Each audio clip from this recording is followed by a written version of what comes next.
Combien il y a d'hommes et de femmes de feu ici dans cette église? Alléluia.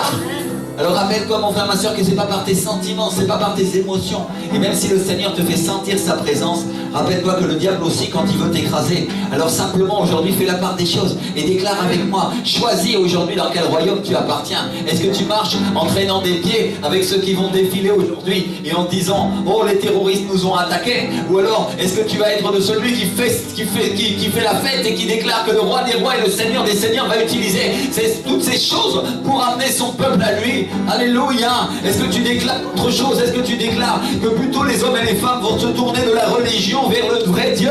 Alléluia. Est-ce que tu déclares que les athées vont commencer à croire en Dieu parce qu'ils vont commencer à savoir qu'ils n'ont pas de protection sans Jésus-Christ? Alléluia.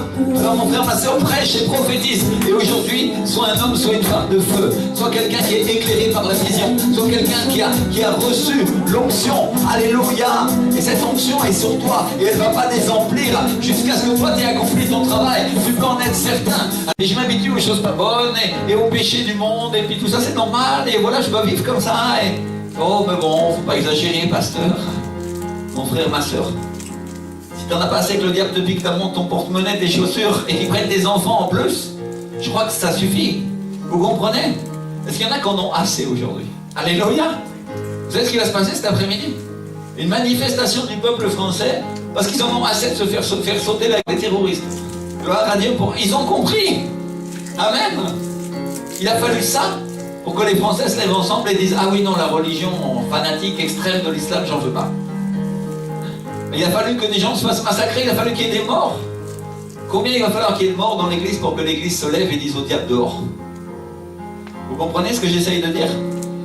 Il faut comprendre une chose, Dieu nous parle à travers les événements naturels. Moi je parlais avec l'évangéliste Gustavo que vous connaissez presque tous, qui est venu ici, qui nous a amené vraiment la présence du Saint-Esprit. Cette année on a été tellement bénis, on va le recevoir en mars. Et il disait une chose, je lui ai dit écoute, on va te recevoir avec un gilet pare-balles. Et il m'a dit oui, c'est terrible ce qui se passe en France. Et j'ai dit oui, la police c'est vraiment à fond, c'est vraiment impressionnant quoi, ce qui se passe ici. Moi j'avais jamais vu ça.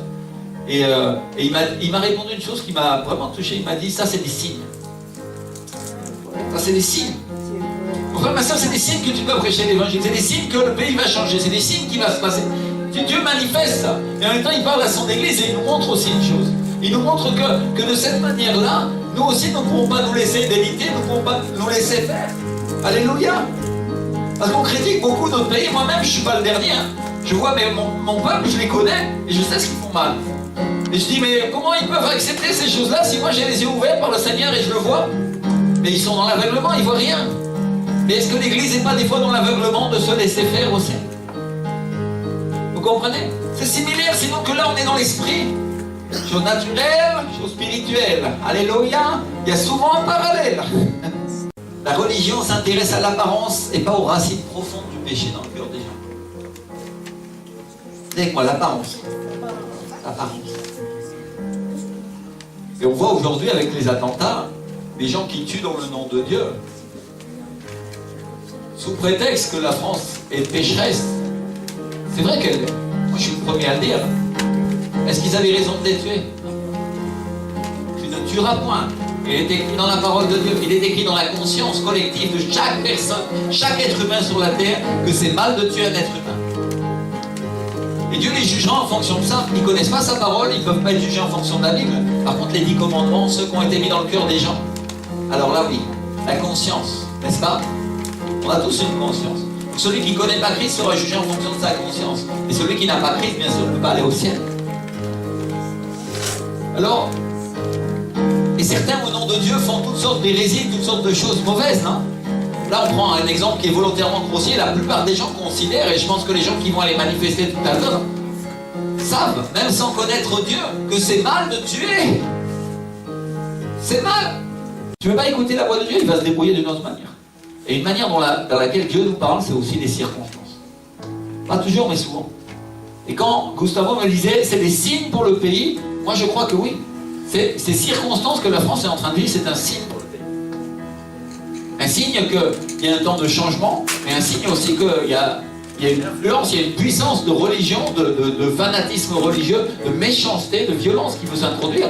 Mais aussi un signe qu'on doit prêcher l'évangile et que Dieu veut changer le cœur des hommes. Alléluia. Pour nous, c'est un bon signe, parce que même si c'est mauvais, nous, on a l'autorité, vous comprenez, pour reprendre le diable. On a cette autorité-là. Alors s'il s'introduit là, gloire à Dieu. Peut-être l'église de Dieu, elle ne voulait pas prêcher l'évangile. Est-ce qu'elle va attendre d'être persécutée par les musulmans pour le prêcher? La Bible dit que plus l'église était persécutée, et plus elle agrandissait.